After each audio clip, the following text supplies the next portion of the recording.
Its lighting looks very ominous. Ooh.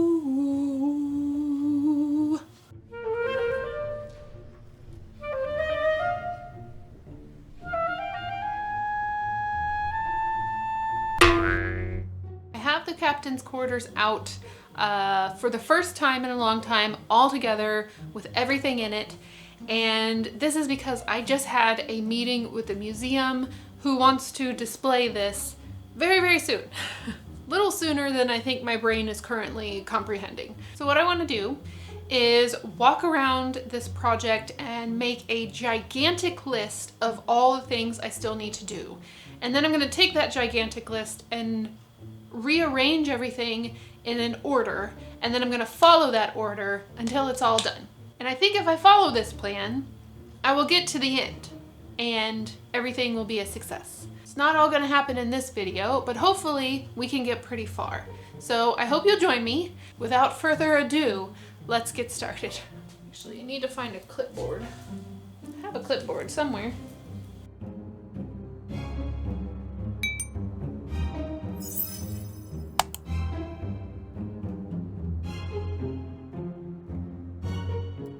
After sitting and staring at my project for quite a while, I did come up with an extensive list. Now I was just brain dumping everything onto a single sheet of paper, then I typed it up into the computer and put everything into categories: structure and support, miniatures to make and install, electrical, 3D design and printing, and finally miscellaneous items. Then I could go through with my highlighter and I decided on what I was going to work on first. So that's what you're going to see in this video. It's going to be here and there, but things that I just need to get done. So it may not all make sense, but I'm going to try and explain what I'm doing along the way. The first thing I need to do is work on the captain's dressing room. This dressing room has been rather plain since I first created it. There are two jackets that I want to hang on either side. One of them is very clearly for the 17th century portion, and one is for the spaceship section. I've also been saving up shoes and hats to put around the room to really make this look like a dressing room. These were all ordered online, and one of them I think was handmade by Winnie's Minis on Etsy. And Wendy also sent these little extras. This hat was so amazing, and I am from Texas after all, so I figured the captain would need a cowboy hat in there. She's not going to be wearing it around the ship, but you know, if she does take some time in her time travels and space travels to go to Texas, she's prepared. I do have a rather large shoe collection, so I did go through and try to find shoes that look like they all fit on the same foot. And then I had these travel cases. I don't know if I'm going to keep them in the dressing room, but I do want some kind of suitcase or something in there at some point. Now to hang up the coats, I've been putting this off for a while because I am going to have to drill into the room, but I am going to make these hangers that hang down.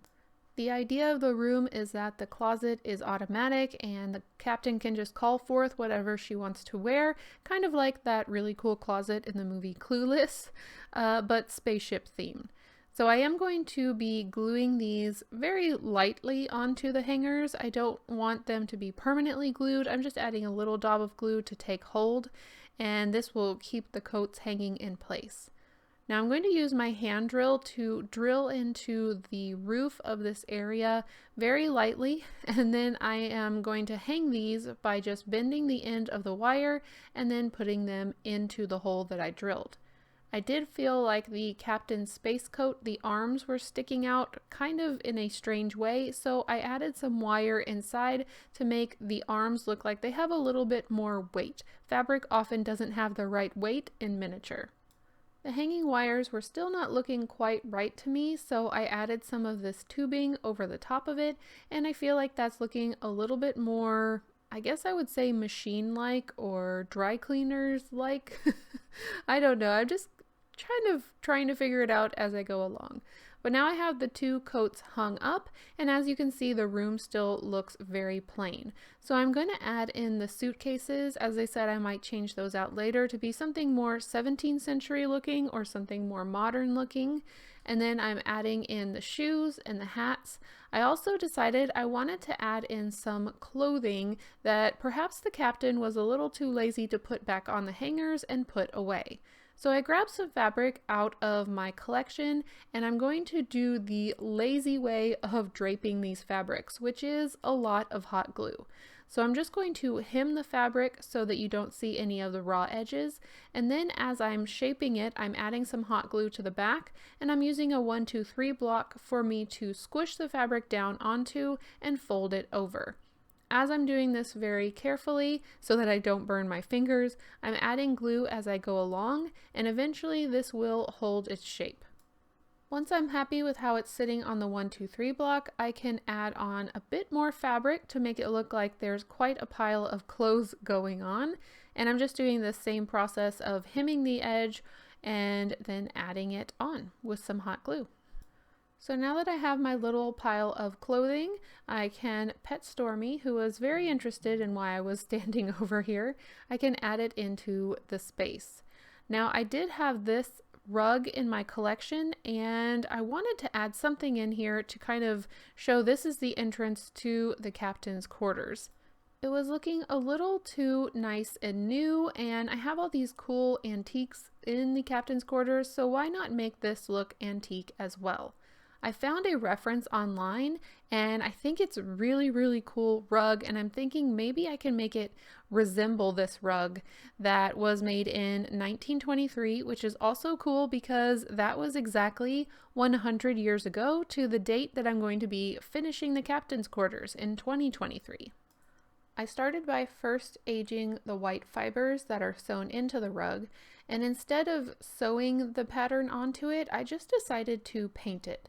And I'm painting really lightly because I do want this to look as though the fibers are absorbing the paint, so it kind of looks like it might have been sewn that way, like the original reference, but I know it's not going to be exact, but that's okay. This will just be like a little interest piece that some people may notice and some people may not.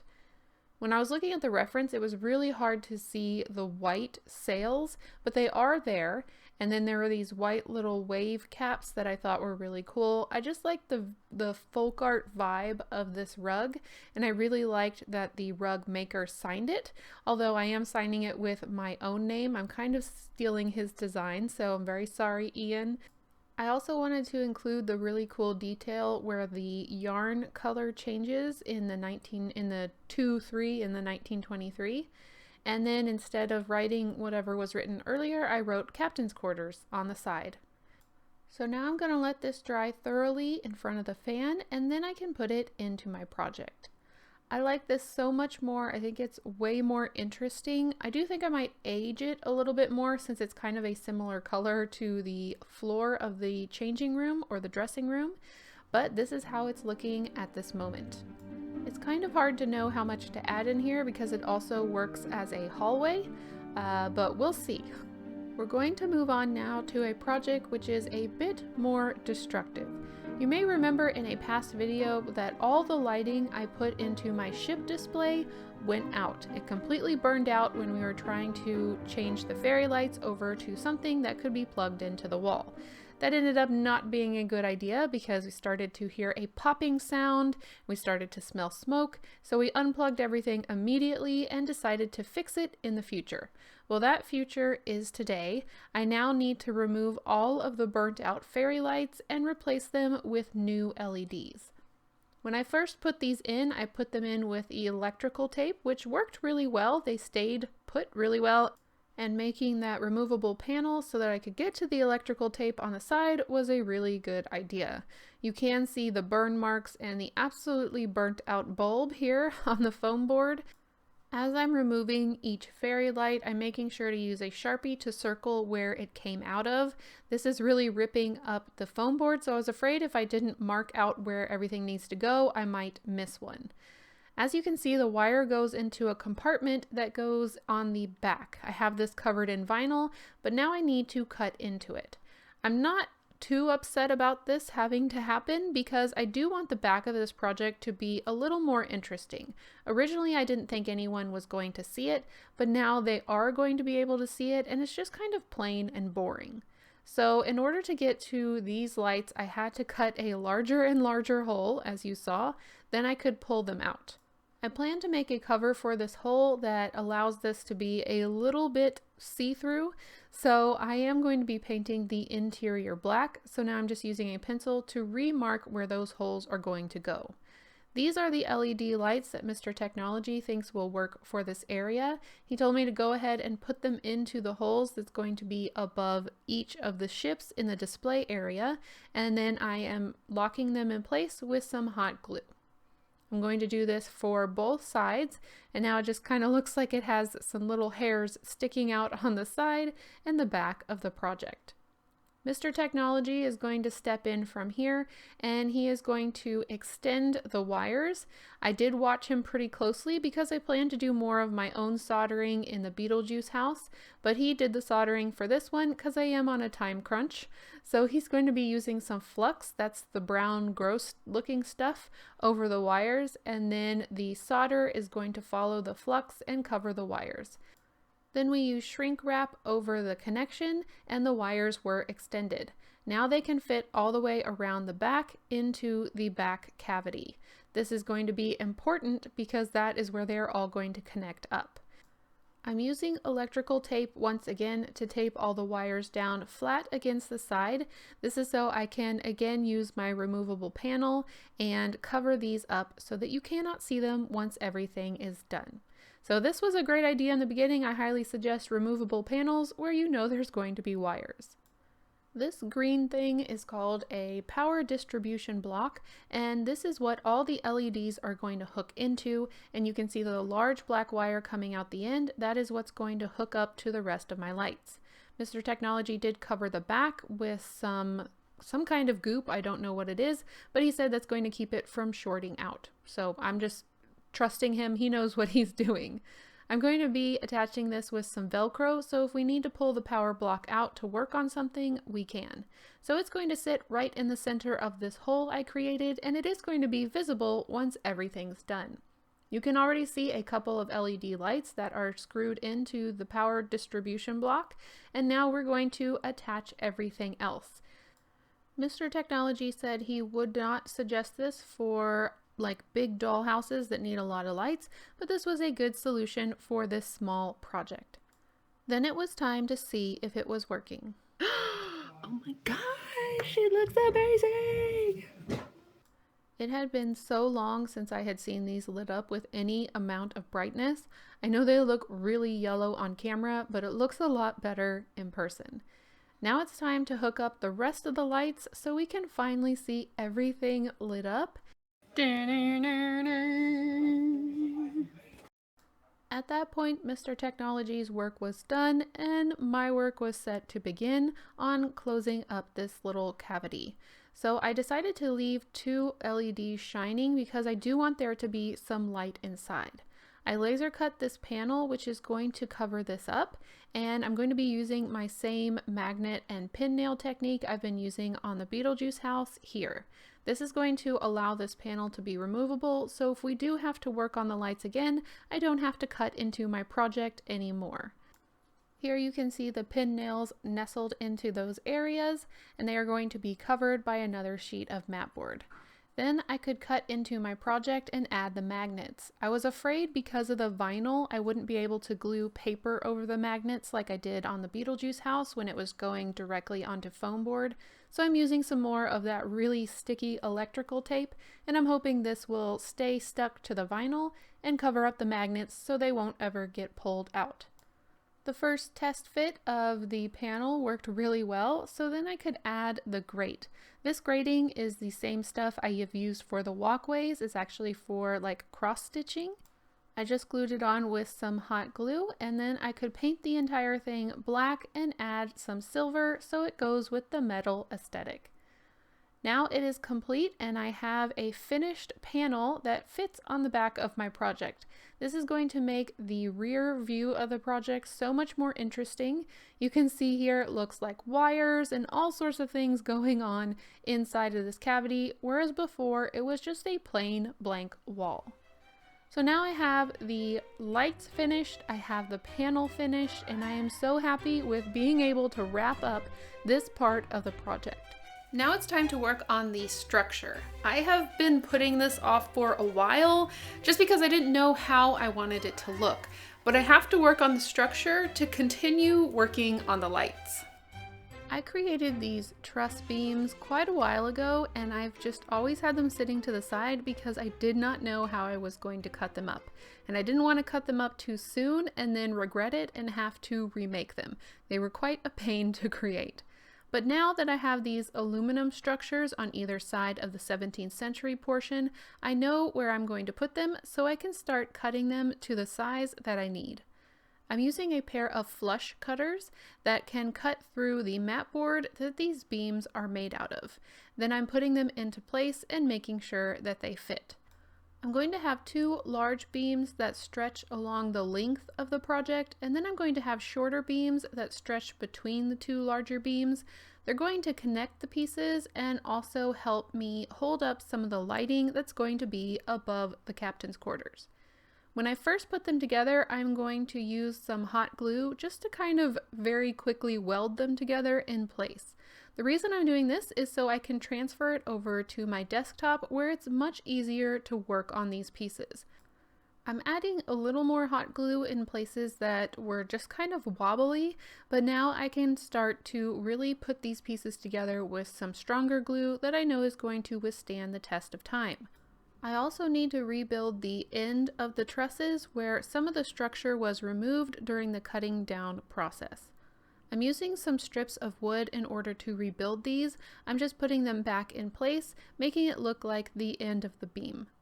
I'm also going to use some dollhouse band-aids, and what these are is just little strips of computer paper that I completely soak one side with glue and then put it over the area that I want to connect. While computer paper is not necessarily strong, adding the tacky glue makes it very strong and ensures that these two pieces that are joined are going to stay together. I'm going to do this on the top of the beam.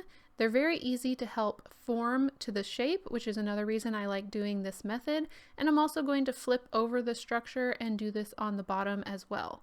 I'm just cutting out any areas that I don't need, adding the glue, and then gluing it on. I'm going to do this in any spot where two of the truss beams come together. I'm also adding a bit of wood at any corner connection. This is going to make it look a little nicer, and it does add some structural support. Once all that is in place, I can take some gray paint and go over anything that wasn't originally painted silver, and then I can use my silver paint to finish it up and blend it in with my previously painted trusses. Then, of course, you have to do the test fit. Thankfully, the hot glue helped me know that everything was staying in the right place. To add some lighting above the deck of the captain's quarters, I'm going to be using some cable concealers. These are gray plastic pieces that are going to be glued just underneath the trusses that I can add the lights within. These are going to be lighting up the deck prisms. I will show you how they work, but deck prisms were on very old ships long ago. They were pieces of glass in the deck of the ship that allowed light through. So I'm going to be using some LED lighting on top to simulate sunlight.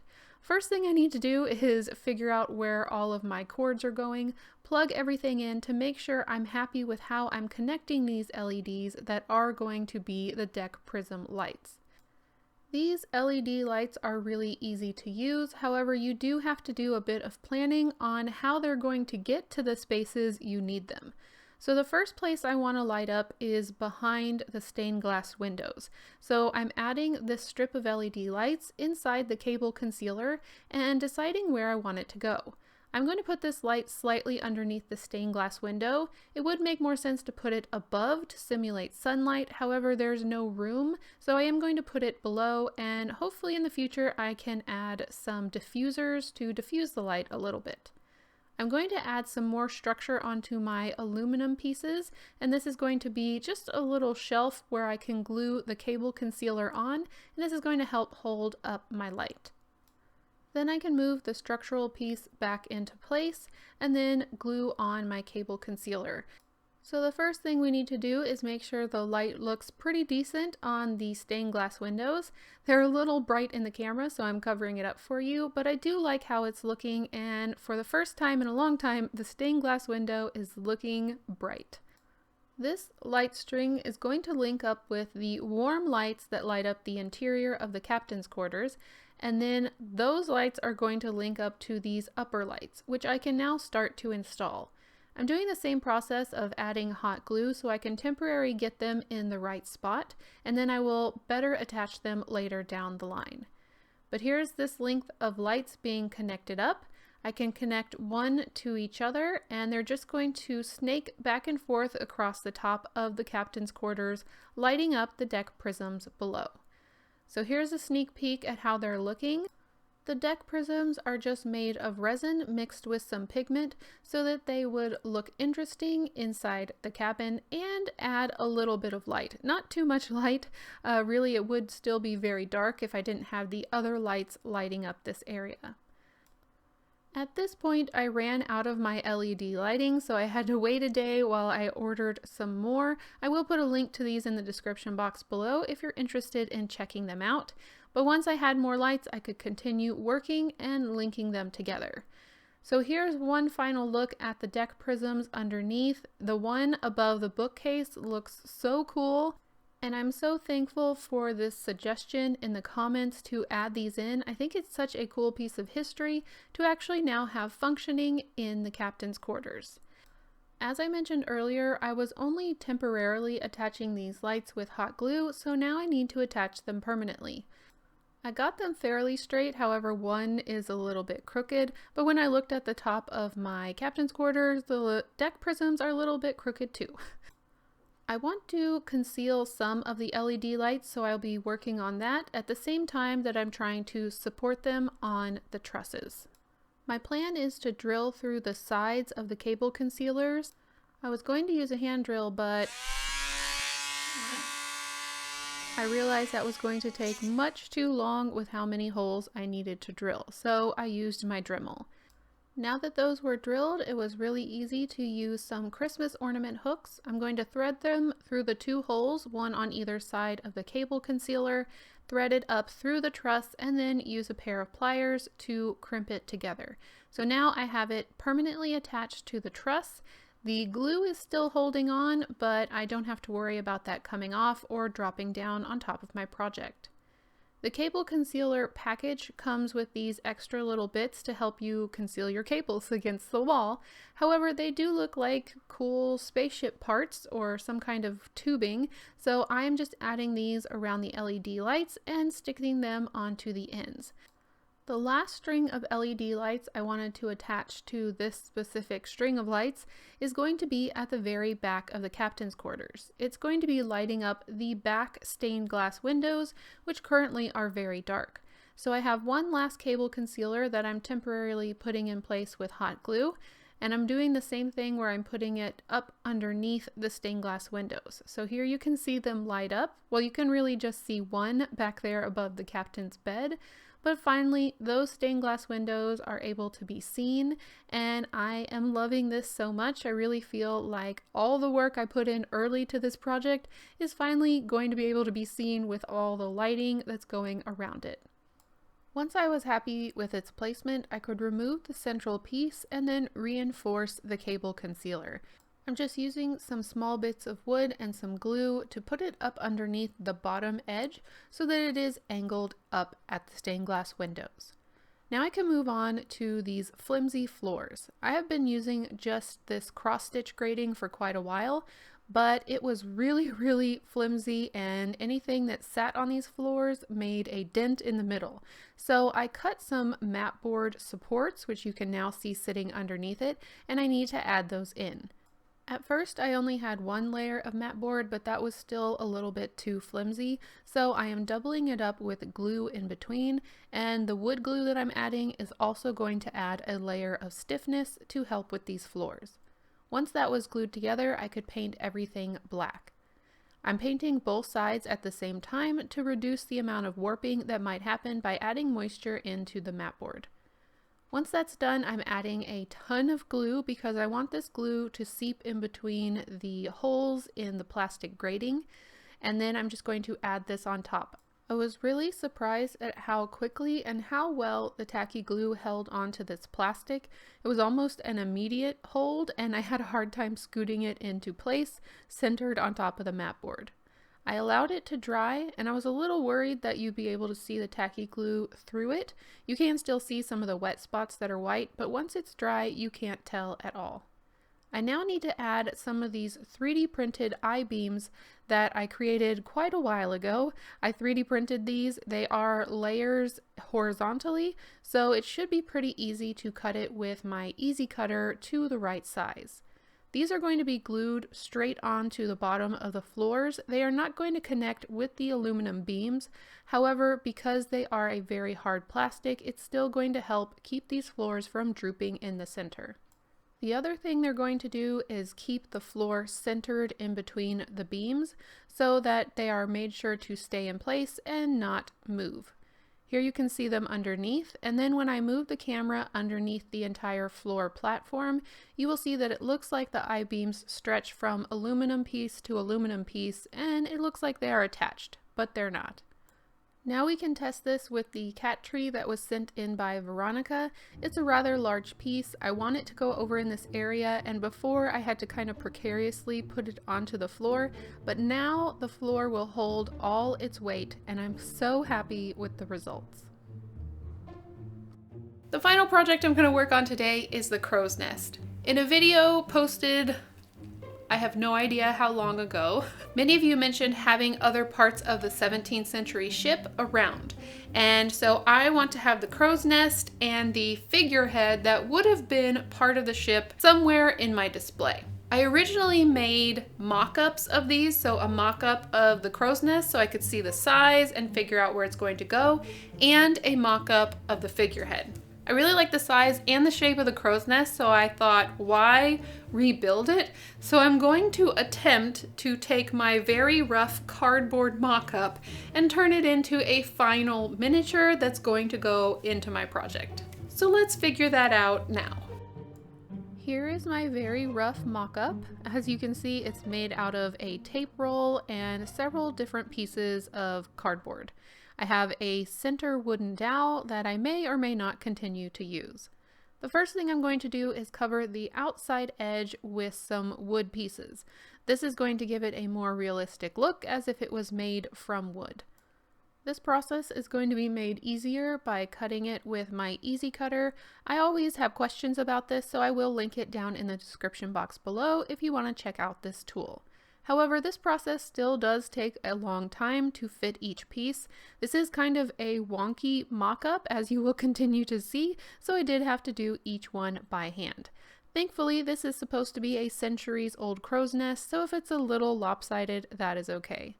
I also added some smaller matchstick pieces to either side of the cardboard pieces to cover up the corrugation. For the inside, I decided to take the easy route and cover everything with a layer of drywall spackling, and then I am thinning it out with a little bit of water on my paintbrush. I learned about this technique when I was making snow in my shining project. It really does help lay down the spackling really smoothly if you want a smooth finish. I do plan to convert this crow's nest to something useful for the spaceship, so that's why I'm not worrying too much about making it look authentic on the inside. I decided to remove this rounded cardboard piece off of the bottom because I'm going to add some matchsticks down, and this is going to be a lot easier with that piece removed. I'm first laying down a ton of wood glue and then laying the matchsticks one at a time in order. This is going to be a lot faster than doing the side pieces because later on I'm going to be able to cut off the excess, making a really smooth circle. I also added some more matchsticks on top of the cardboard piece that's sticking out of the bottom. That piece was originally added to help support the hole that the dowel is going through, so I wanted to keep it. Now I can use some flush cutters and cut the end of the matchsticks so that they look good all around the sides. And then it took me quite a while to pick them all up around my office. I'm going to further age the edge of these boards just to make them look a little bit older. I'm just using my X-Acto knife to cut off some of the sharp edges, and then I'm going to give everything a base coat of black. This is a very detailed coat where I get into all the cracks. Then I can add a layer of dark brown, which is going to start helping giving the look of wood, and some light brown on top of that. I'm adding some white to give it that sun-bleached look that I also created on the top deck of the original captain's quarters. I'm trying to make them match because both of these pieces would have been open to the elements and would, over time, lose their coloring. I'm doing this all over the crow's nest. Finally, I'm going to be covering up the rest of the corrugation with some twine. I do want to add a rope type texture to a lot of the ship once it's done. I want rope and wires to be intertwined all over the place, continuing to meld together the two themes of spaceship and 17th century sea ship. To cover up the cardboard corrugation on this top beam, I'm going to cover the entire thing with this twine. I'm just going to wrap it around over and over and cross it over those beams that are holding up this area. It's going to look really rough, but as I said, this is supposed to be a very old crow's nest, so I am liking the wonkiness of it. It makes it look like the joints and connections have loosened over the years and it's slightly changed shape. Now that all the twine had been added, I also needed to age it because all the years of people leaning over the edge of the railing, the hand oils, and any other items from the weathering would definitely affect this twine. I'm also adding a bit of dry brushing with black paint to different parts of the wood to make it look as if it started to rot. So here is the updated crow's nest. I'm so glad I just decided to go with the shape I had already created. It made this project go a little bit quicker and I didn't feel like I was wasting too much material. I am going to be adding some wiring and other things on the inside of the crow's nest, but I'm not going to be able to do that now. I'm still trying to decide where it needs to go. My thought is it's going to go over here. And it could possibly work as a little elevator that could move from this lower platform all the way up to the upper deck or roof of the original 17th century portion. But I'm still trying to figure that out, so if you have any thoughts or ideas, please feel free to leave them in the comments. I don't typically like to stop my videos mid-project, however, I still need to think about this one a little more. I want it covered in wires, and it's really going to be something that is in that midpoint of 17th century, but it's been converted to be used as a spaceship piece. So make sure you are subscribed, make sure you have the notification bell on, because in the next video I will be integrating this piece into the final captain's quarters display. One of my favorite things to do when I'm working on a project is cross things off my list. So I thought it was only fitting, since I started this video with a list, that you help me cross some of those things off. The items highlighted in yellow are all the things I wanted to get done in this video, and I got most of them done. And I don't know about you, but I like to cross things out so much that I can't even read them anymore. They're like out of sight, out of mind. And I can't cross off the crow's nest yet. Hopefully I'll be able to cross that out next time. Speaking of next time, I am highlighting everything I want to do in the next video in orange. This is going to keep myself on track and heading towards that finish line. So that's all I have for you today. Thank you so much for watching. I am going to post this video and then immediately continue working on it because I have a deadline to get it complete. So I hope you'll stay tuned. I'll see you in the next one. Bye. Let's update the board. We did a lot. Chalk update. Here's our finish line, which we should hit November. Very beginning of November should be done. It says done at the end. I don't know if you can see it from there. I'm gonna fill some in. This is gonna be exciting to actually see something like get done. You're gonna have to go on the floor for a second, okay?